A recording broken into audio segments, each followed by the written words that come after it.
நீங்க வால்மீகி ராமாயணத்துல போனாலும் ராமர் பிறந்தப்போ ராமர் சொல்லி வளர்க்குறாங்க அவங்க அம்மா என்னன்னு. நீ வளரும் போது சிவனுடைய பையன் முருக மாதிரி அழகா அறிவா வீரமா வளரணும்னு சொல்லி வளர்க்குறாங்கன்னு ராமாயணத்துல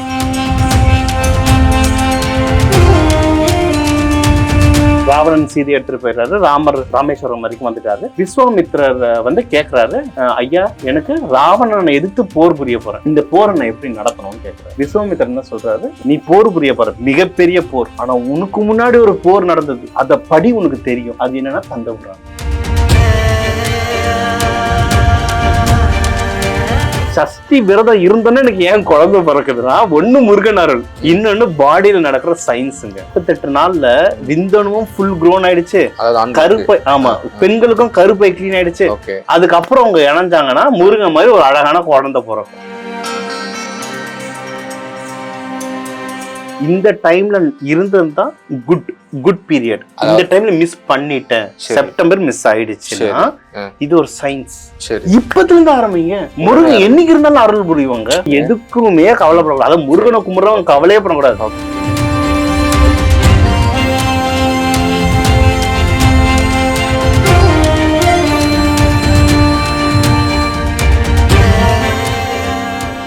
அதாவது சஷ்டியில் விரதம் இருந்தால் அகப்பையில் குழந்தை வரும் அப்படின்ற ஒரு வாசகம் ஒண்ணு கேள்விப்பட்டிருக்கேன். சோ இது வந்து எந்த அளவுக்கு சார் வந்து உண்மை, எந்த அளவுக்கு இதுல இந்த விரதத்துடைய முக்கியத்துவம் இந்த குழந்தை பாக்கியம் இல்லாதவர்களுக்கு தேவைப்படும் சொன்னீங்கன்னா யூஸ்ஃபுல்லா இருக்கும் அவங்களுக்கு. இப்ப உங்களுக்கு இப்ப ஒரு குழந்தை வேணும்னா எப்படி அந்த குழந்தை இருந்தா உங்களுக்கு பிடிக்கும், எந்த மாதிரி இருக்கணும்னு ஆசைப்படுவீங்க? எந்த மாதிரி இருக்கணும், எந்த மாதிரி இருக்கணும்ட்டு? நல்ல ஞான குழந்தையா இருக்கும், எல்லாரும் வரும்போது ஞானம் அழகு. ஆனா அதுக்கு அவரு எக்ஸாம்பிள்னா யார சொல்லுவீங்க? முருகர் மாதிரி இருக்கு. முருகர் இது நீங்க சொல்றீங்க. நீங்க வால்மீகி ராமாயணத்துல போனாலும் ராமர் பிறந்தப்போ ராமர் சொல்லி வளர்க்குறாங்க அவங்க அம்மா. என்னன்னு, நீ வளரும் போது சிவனுடைய பையன் முருக மாதிரி அழகா அறிவா வீரமா வளரணும்னு சொல்லி வளர்க்குறாங்கன்னு ராமாயணத்துல போட்டிருக்கு. அதாவது அவங்க வால்மீகி வயித்துல இருக்கும் போது அதாவது ராமர் பிறந்துட்டாரு. பிறந்ததுக்கு அப்புறம் வளர்க்கும் போது சிவனுடைய மகன் கந்தன் கார்த்திகேயன் அவனை மாதிரி நீ அழகாவும் அறிவாவும் வீரமாவும் வளரணும் அப்படின்னு சொல்லி ராமரை வளர்க்கறதா போட்டிருக்கு ராமாயணங்கள்ல, புராணங்கள்ல சொல்லி இருக்கு. சரிங்களா? அது எனக்கு ஒரு தடவை சொல்லும் போது எனக்கு என்ன தோணுச்சுன்னா, என்னங்க எதையேற்றாலும் தமிழ் முருகர்ன்றீங்களே, எல்லாத்தையும் நீங்களா ஏதோ கதை கட்டுறீங்க அப்படின்னு நினைச்சேன். ஆனா எனக்கு இது வந்து எப்போ உண்மைன்றது ஸ்ட்ரைக் ஆச்சுன்னா, நிறைய ராமாயணம் ரிசர்ச் பண்ணும்போது ராமர் ராவணன் சீதை எடுத்துட்டு போயிடுறாரு. ராமர் ராமேஸ்வரம் வரைக்கும் வந்துட்டாரு. ராமேஸ்வரம் வந்துட்ட பிறகும் அங்க வந்து ஒரு ஸ்ட்ராட்டஜி பிளான் பண்ணணும்ல, வார் நடத்தணும், போர் நடத்தணும், பிளான் பண்ணணும். என்ன பண்ணலாம் போது இங்க வந்து விஸ்வாமித்திரர் பெரிய குரு, விஸ்வாமித்திரரை கேட்கலாம். எப்படி விஸ்வாமித்திரர் வந்து கேட்கிறாரு, ஐயா எனக்கு ராவணனை எதிர்த்து போர் புரிய போறேன், ராவணன் மிகப்பெரிய அரசன், போர் புரிய போறேன், இப்ப எனக்கு வந்து படைகள் இல்லை, இங்க இருக்கிற மக்களை கூப்பிட்டு தான் நான் திரட்டி படை அனுப்புறேன், ஏன் படை வரல, இந்த போரை நான் எப்படி நடத்தணும்னு கேட்கிறாரு. விஸ்வாமித்திரர் என்ன சொல்றாரு, ஒரு வேள்வி நடத்த போறேன், அந்த வேள்விக்கு காவல் யாருன்னா ராமரும் லக்ஷ்மணனும். அந்த வேள்வி எங்க நடந்ததுன்னா திருச்செந்தூர் பக்கத்துல இருக்கிற விஸ்வாமித்திரர் கோவில் இருக்கு, அங்கதான் அந்த வேள்வி நடந்தது. நீங்க இன்னைக்கு போனாலும் விஸ்வாமித்திரர் கோவில் பார்க்கலாம், அந்த வேள்வி குண்டத்தை பார்க்கலாம், அங்க இப்பவும் இருக்கு. நான் அதுதான் ஷாக், எனக்கு சொல்லும்போது வரும் ஷாக்கான. அங்க விஸ்வாமித்திரர் பண்ண அங்க இருக்க விநாயகர் பேரு வேள்வி குண்ட விநாயகர். அங்க ஒரு யந்திரம் இருக்கு, ரொம்ப பவர்ஃபுல்லான யந்திரம். அங்க விஸ்வாமித்திரர் யாகம் பண்ண ராமரும் லக்ஷ்மணன் அவருக்கு காவலா நிக்கிறாங்க. அப்போ அந்த யாகத்துக்கு முன்னாடி விஸ்வாமித்திரர் என்ன சொல்றாருன்னா, உனக்கு போர் தானே புரியணும், உன் போர் மகாபாரதத்துக்கு முன்னாடி நடந்தது ராமாயணம், நீ போர் புரிய போற மிகப்பெரிய போர், ஆனா உனக்கு முன்னாடி ஒரு போர் நடந்தது, அத படி உனக்கு தெரியும், அது என்னன்னா கந்தபுராணம். விஸ்வாமித்திரர் என்ன சொல்ல, நீ கந்தபுராணத்தை படி. ஏன்னா கந்தபுராணம் ஃபர்ஸ்ட் சமஸ்கிருதத்துல எழுதினாங்க, அப்புறம் தான் தமிழ்ல எழுதினாங்க. அந்த கந்தபுராணத்தை படி போர் எப்படி புரியணும்ன்றது நீ கட்டுப்பட்டு விஸ்வாமித்திரர் ராமனுக்கு சொன்னாரு. இது எத்தனை பேருக்கு தெரியும்? ஓகே, இந்த கதை இங்க எப்படி ரிலேட் ஆகுது? ஓகே, இது எப்படி ரிலேட் ஆகுதுன்னா, அப்போ அவ்வளவு வீரமுக்க குழந்தை தான் முருகன். சரி, ஓகே. இப்ப எதுக்கு 48 நாள் விரதம் நீங்க முன்னாடி கேட்டிருந்தீங்கல்ல, இப்போ ஒரு குழந்தை, இப்போ ஒரு குழந்தை பிறக்க எத்தனை மாசம் சார்? 10 மாசம் தானே சொல்லுவாங்க. அப்படியா? 10 மாசம். சரி, 12 மாசம். 12 மாசமா? அம்மா வயித்துல 10 மாசம். ஓகே. அப்பா உடம்புல 2 மாசம். அப்படியா? ஆமா. ஒரு விந்தணுன்றது ஓகே ஃபுல் டெவலப்டு விந்தணு ஆகுறதுக்கு 48 நாள்ல இருந்து 60 நாள் ஆகும். நீங்க ஜென்ரலா நீங்க சொன்னீங்கன்னா ஒரு இப்ப இருக்க சயின்ஸ் பிரகாரம் பாத்தீங்கன்னா 60 இருந்து 75 நாள்ன்றாங்க. 60 to 75 நாள். ஏன்னா நம்ம பாடி வீக் ஆயிட்டு இருக்கு, அதனால 75 நாள். அந்த காலத்துல பாத்தீங்கன்னா 48 நாள் டு 60 நாள் ஒரு விந்து ஃபுல் க்ரோன் ஆகுறதுக்கு. சரிங்களா?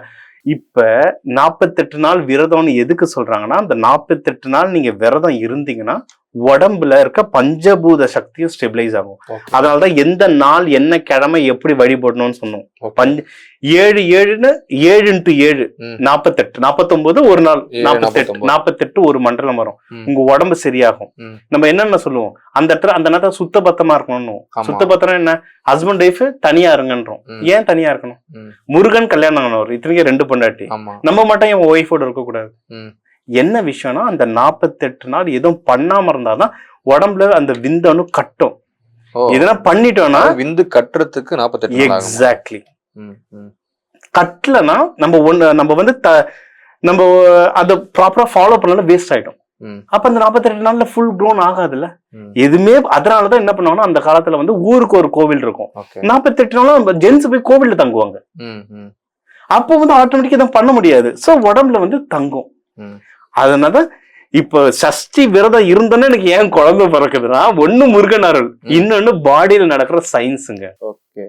இப்பவும் நீங்க வந்து இப்ப கால இப்ப வந்து இது ஆண்களுக்கு சொல்லிட்டீங்க. 48 நாள் விரதம் இருந்தா ஆண்கள் விந்து கட்டும், அது மூலியமா வந்து அவங்களுக்கு அந்த பாக்கியம் கிடைக்குதுன்னு சொல்லிட்டீங்க. ஆனா சஷ்டி விரதம் 7 நாட்கள் தான். ஆமா. அதுல எப்படி 7 நாட்கள் நம்ம இப்பதானே சுருக்கிட்டோம். ஆக்சுவலா 48 நாள் விரதம் நாளே. அதனால 48 நாள் இருக்க முடியாதவங்களுக்கு தான் இப்ப 7 நாள். ஓகே சார், இது ஆண்களுக்கு சொல்லிட்டீங்க 48 நாள். ஆமா. இப்ப பெண்களுக்கு என்ன? பெண்களுக்கும் 48 நாள். ஏன் இப்ப விந்தணுன்றது விதை. நம்ம மண்ணுல போடுற மண்ணு நல்லா இருக்கணும்ல, மண்ணு ட்ரையா இருந்தா விதை எப்படி வளரும்? அப்ப அவங்களுடைய கருப்பையும் ஸ்ட்ராங் ஆகணும்ல. அந்த 48 நாள் சைக்கிள்ல வந்து 2 தடவை உங்களுக்கு வீடு தூரம் போகும். வீடு தூரம் போகிறதுல என்ன, உங்களுடைய கருப்பைய கிளீன் பண்ணும். ஓகே ஓகே சரிங்களா? அந்த 48 நாட்ல அட்லீஸ்ட் ஒரு தடவையாவது கிளீன் ஆயிடும் ஃபுல்லா. ஓகே. அப்போ உங்க அந்த குழந்தை வரதுக்கான கருப்பை ரெடி ஆயிடுச்சா? இப்ப 48 நாள்ல விந்தணுவும் ஃபுல் க்ரோன் ஆயிடுச்சு, கருப்பை. ஆமா, பெண்களுக்கும் கருப்பை கிளீன் ஆயிடுச்சு. அதுக்கப்புறம் அவங்க இணைஞ்சாங்கன்னா முருகன் மாதிரி ஒரு அழகான குழந்தை பிறக்கும். அவ்வளவுதாங்க. அது வந்து இந்த சஷ்டிக்கு முன்னாடி பண்ணுமா? சஷ்டி விரதத்துல பண்ணணும். அதான் சஷ்டி விரத சமயத்துல பண்ணணும். ஆமா. அப்ப 48 நாள்ன்ற பீரியட் வந்து என்னையில இருந்து ஆரம்பிக்கணும்? அது இது நம்ம சஷ்டி விரதம் வந்து 27 முடிஞ்சிரும். நம்ம செப்டம்பர்லயே ஆரம்பிச்சிருக்கணும். அப்ப குழந்தை பாக்கியம் வேண்டி இது பண்றவங்க செப்டம்பர்ல ஆரம்பிச்சிருக்கணும். செப்டம்பர்ல ஆரம்பிச்சிருக்கோம். ஆனா கம்பல்சரி 48 டேஸ் இருக்கணும், இருந்தாதான் அது ஃபுல் க்ரோன் ஆகும். ஆனா இப்ப நான் திருப்பியும் சொல்றேன், இந்த டைம்ல இருந்ததுதான் குட் பீரியட். இந்த டைம்ல மிஸ் பண்ணிட்டேன், செப்டம்பர் மிஸ் ஆயிடுச்சுன்னா இது ஒரு சயின்ஸ். இப்பத்துல இருந்து ஆரம்பிங்க. முருகன் என்னைக்கு இருந்தாலும் அருள் புரியுவாங்க.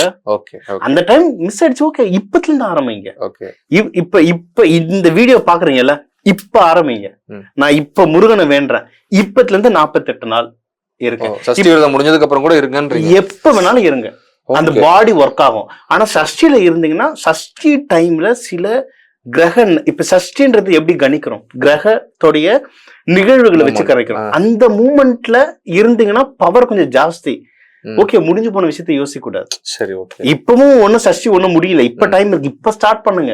ஓகே. எதுவுமே பண்ணாம இருக்கிறதுக்கு ஏதோ ஒண்ணு ஸ்டார்ட் பண்ணுங்க. இத பாக்குறவங்க எப்படி கவலைப்பட்டுருவாங்க, மிஸ் பண்ணிட்டேன். சரி, எதுக்குமே கவலைப்படக்கூடாது. அதாவது முருகனை கும்பிடுறவங்க கவலையே பண்ணக்கூடாது. ஓகே. ஆப்ஷன் ஏ இல்லன்னா ஆப்ஷன் பி, பி இல்ல சி, போயிட்டே இருக்க வேண்டியதான். சூப்பரா சொன்னீங்க. இப்பத்துல இருந்து ஸ்டார்ட் பண்ணுங்க. இப்பத்துல இருந்து ஸ்டார்ட் பண்ணுங்க. 48 நாள் ஸ்டார்ட் பண்ணுங்க. ஓகே. ஆனா ரொம்ப உண்மையை சொல்ல போனா, இப்ப வந்து உடம்பு வந்து ரொம்ப வீக் ஆயிட்டு வருதுங்க. அதனாலதான் சொல்ல, அந்த காலத்துல ஒரு விந்தணு முழுசா வளர, ஒரு கர்ப்பப்பை முழுசா கிளியர் ஆக 48 நாள். ஆனா இன்னைக்கு போனீங்கன்னா ஆல்மோஸ்ட் 75 நாள் ஆகுது. சயின்டிபிக்கா சொல்றது இப்ப சயின்டிபிக்கா பாத்தீங்கன்னா 65 to 75 டேஸ் அப்படி சொல்றாங்க. ஆனா முன்னாடி அது 48 நாள். சரி, ஓகே சார், சூப்பரா சொன்னீங்க. 48 நாள் விரதம் இருக்கணும், இருந்தா கண்டிப்பா சஷ்டிக்கு முன்னாடி இருக்கணும்னு சொல்லிட்டீங்க. சரி, இப்ப என்ன அடுத்ததுன்னா, இப்ப இவங்க எந்த மாதிரி ஃபுட்னா எடுத்துக்கலாம்? இது ஒரு கேள்வி வரும்ல. சூப்பர். ஏன்னா ஆரோக்கியமா இருக்கணும் இவங்க. ஆமா, இப்ப ஜென்ரலா விரதத்துல என்ன சொல்லுவோம்? உப்பு கம்மியா போடு, காரம் கம்மியா போடணும். உப்பு காரம் ஏன் கம்மியா போடணும்னா, உப்பு காரம் தான் உங்க ஹார்மோன்ஸை தூண்டும். இந்த 48 நாள்ல காரசாரமா சாப்பிட்டீங்க, உப்போட சாப்பிட்டீங்கன்னா உள்ளுக்குள்ள அந்த இன்டென்ஷன் வந்துடும், ஆசை வர ஆரம்பிச்சிடும். அப்ப திருப்பி நம்ம வேஸ்ட் பண்றோம். அதாவது விகாரமான எண்ணங்களை வர வைக்காத ஃபுட் எல்லாம் நம்மள சைலண்ட் ஆக்குறதுக்காக தான் இந்த உணவு முறை. என் முருகருக்கு உப்பு பிடிக்காதா, காரம் பிடிக்காதா? அப்படி இல்லை. இது இந்த உணவு முறை சாப்பிட்டா நம்மளுடைய மைண்டும் பாடியும் மெயின்டைன் ஆகும். அவசரப்பட்டு காரசாரமா வாயில வச்சிட்டோம்னா ஆசை. 3 வேளையும் சாப்பிடலாமா சார்? இவங்க முடிஞ்ச அளவுக்கு 2 வேளை சாப்பிடுங்க. ஏன்னா அதான் சொல்றேன், இது முதல்ல இந்த கிளென்ஸ் சயின்ஸா புரிஞ்சுக்கணும்னா, இந்த 48 நாள்ல ஸ்டார்டிங் 7 நாள் உடம்ப கிளியர் பண்ணும். உள்ள ஏதாவது அழுக்கு இருக்குன்னா அதை கிளியர் பண்ணி வெளியே தள்ளும். 2 வேளை. ஆமா, நீங்க 3 வேளை செஞ்சீங்கன்னா அது கிளியர் பண்ணவே டைம் இருக்காது, லோடு ஏத்திக்கிட்டே இருக்க மாதிரி. அதனால 2 வேளை சாப்பிடுங்க. கடுமையா சாப்பாடுல உபவாசம் பண்ண தேவை, ரொம்ப கடுமையான பண்ண வேணாம், அப்புறம் உடம்புல ஸ்ட்ரென்த் இல்லாம போயிடும். ஓகே, குழந்தை பாக்கியம் இருப்பவர்கள் 2 வேளை பண்ணா சிறப்பானது, பண்றவங்க 2 வேளை பண்ணா போதும். Okay, super sir. கண்டிப்பா இந்த குழந்தை பாக்கியம், ஏன்னா நிறைய நாள் கேள்விப்பட்டிருக்கேன், சஷ்டியில விரதம் இருந்தால் அகப்பையில் குழந்தை. இது ஆக்சுவலா இது எப்ப ஆரம்பிக்கணும், எப்ப முடிக்கணும் அப்படின்றதுல ஒரு குழப்பம் இருக்குங்களா? சோ அதுக்காக தான் அந்த என்ன சஷ்டி இப்ப 27 சஷ்டி சார். இதுக்கு முன்னாடி 48 நாள் கணக்கு பண்ணீங்கன்னா செப்டம்பர் வந்துடும். ஓகே, ஆனா முடிஞ்சிடுச்சுன்னு எதுவும் கவலைப்படக்கூடாது, இப்ப ஆரம்பிங்க. இது 48 நாள் முருகன் என்னைக்கு கூப்பிட்டாலும் நம்மளுக்கு அருள் புரிவாரு. முடிஞ்சது. கண்டிப்பா சார், இதை பத்தி ரொம்பவே எல்லாருக்கும் பயனுள்ளதா இருக்கும். குழந்தை பாக்கியம் இருப்பவர்கள், அதாவது குழந்தை பாக்கியம் வேண்டி இருப்பவர்கள், முருகனுடைய அருள் கண்டிப்பா பரிபூர்ணமா அந்த வீடியோ பார்த்ததுக்கு அப்புறம் கிடைக்கும்னு நினைக்கிறேன். ரொம்ப நன்றி.